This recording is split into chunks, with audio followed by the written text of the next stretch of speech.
ಅದನ್ನ ಮನನ ಮಾಡ್ಕೊಳ್ಳಿಕ್ಕೆ ಒಂದು ಮುದ್ರಿತ 1ರಿಂದ 3ನೇ ಕ್ಲಾಸ್ವರೆಗೆ ಮುದ್ರಿತ ಪಠ್ಯವನ್ನು ನೀಡಿ ಗಣಿತಾಕ್ಷರ ಮತ್ತು ಒತ್ತಕ್ಷರವನ್ನು ಹೊರತುಪಡಿಸಿ ಸರಳ ಪದಗಳ ಆಲ್ಬಮ್ ಅನ್ನ ತಯಾರಿಸಿ ಅದರ ಪ್ರತಿದಿನ ಓದನ್ನು ಹೇಳಿದ್ರೆ ಅವನು ಕಲ್ತಿದ್ದನ್ನ ಮನನ ಮಾಡ್ಕೊಳ್ತಾನೆ ಅಂತ.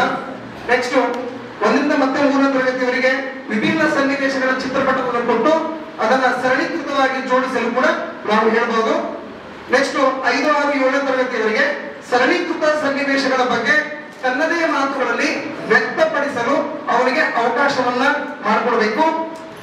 ನೆಕ್ಸ್ಟ್ 5 ಮತ್ತು 6ನೇ 7ನೇ ತರಗತಿ ವಿದ್ಯಾರ್ಥಿಗಳಿಗೆ ಪ್ರತಿ ಮಕ್ಕಳಿಗೆ ಸಜಾತಿ ಅಕ್ಷರ ಮತ್ತು ವಿಜಾತಿ ಒತ್ತಕ್ಷರಗಳ ಹೆಸರನ್ನು ಇಟ್ಟು ಅದನ್ನ ವರ್ಣಮಾಲೆ ಆಧಾರಿತವಾಗಿ ಆಟ ಆಡಿಸಿದ್ರೆ ಮನನ ಆಗುತ್ತೆ.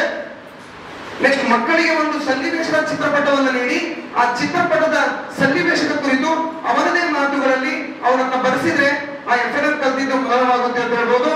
ನೆಕ್ಸ್ಟ್ ಅಪೂರ್ಣಗೊಂಡ ಕಥೆಯನ್ನು ನೀಡಿ ಪೂರ್ಣಗೊಳಿಸಿ ಅಂತಾನು ಹೇಳ್ಬೋದು.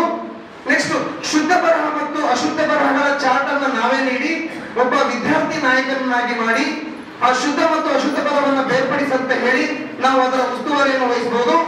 ಉಕ್ತ ಲೇಖನಗಳನ್ನ ಬರೆಸಿ ವಿದ್ಯಾರ್ಥಿ ನಾಯಕನಿಗೆ ಅದರ ಮೌಲ್ಯಮಾಪನವನ್ನ ಮಾಡಿಸಿ ಅದನ್ನು ಅರ್ಥೈಸುವಂತೆ ನಾವು ಅವಕಾಶ ಮಾಡಿಕೊಟ್ಟು ಶಿಕ್ಷಕರು ಉಸ್ತುವಾರಿ ವಹಿಸಿದ್ರೆ ಅವರು FNL ಕಲ್ತಿದ್ದು ಮುಂದೆ ಅದು ಮನನಾಗಿ ಉಳ್ಕೊಳ್ಳುತ್ತೆ ಅನ್ನೋದು ಅಭಿಪ್ರಾಯ. Thank you. ಅಂತಹ ಮಕ್ಕಳಿಗೆ ನಾವು ಪ್ರಾರ್ಥನಾ ಸಮಯದಲ್ಲಿ